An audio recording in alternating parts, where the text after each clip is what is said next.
So I'm going to show you a tutorial today about how I stack up and coffee dye my paper, as well as the new transfer thing that I came up with. I don't know what else to call it. Anyway, so I start with a baking pan, and you'll hear my boys in the background. They have much to say today.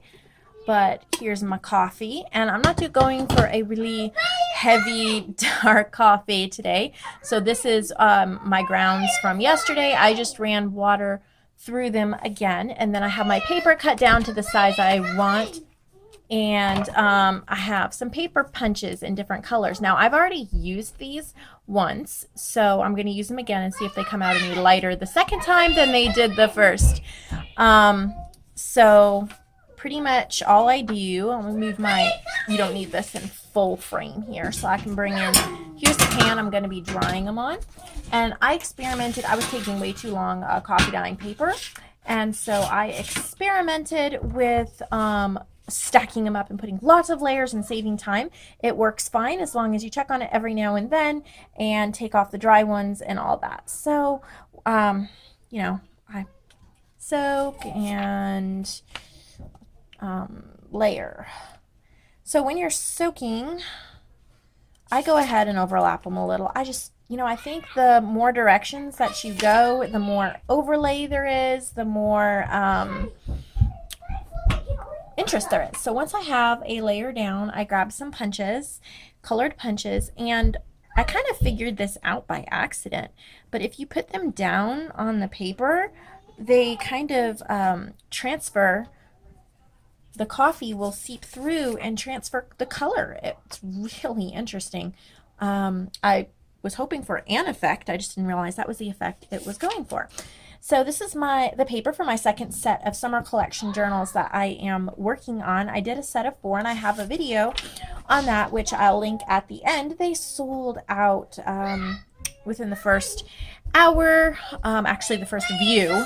So I was very happy that took place, but I also want to make sure that everybody has a chance to get one, so I am doing Summer Edition 2.0 here and making some more that are similar. I never make, 2 journals exactly alike, but they're going to be summer themed, and they're going to be the 5.5 by 8.5 size. And this paper is cut to 5 by 8. It fits inside my fabric and scrapbook paper cover that I make. So after I lay up several again, I'm going to take a few more punches, and I'm just going to place them wherever. I don't give too much thought, except I try to not put it right in the middle of the page, because I do fold these pages in half to make my signature. If you've seen my video on how I put together a signature, you will understand that. I will try to link that below too, or you can look in my playlist back in my previous videos.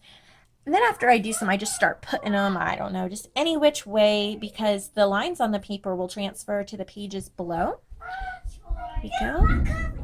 Oh, there is a storm coming. I hear thunder. They said there were severe thunderstorms coming today, and I was like, oh dear. So I went to the store early today and risked it. Okay, those are the last of the punches I have right now. So I'm just going to layer up a little more here. Okay, and I'm just going to give you one more tip here before I put this in the oven. I have several, I can't talk, several pages down here. So if I add this little cooling rack on top, I can do a whole nother layer of pages. My boys are like, storm's coming, and they're running around crazy like, it's the end of the world, and, make a storm apocalypse or something.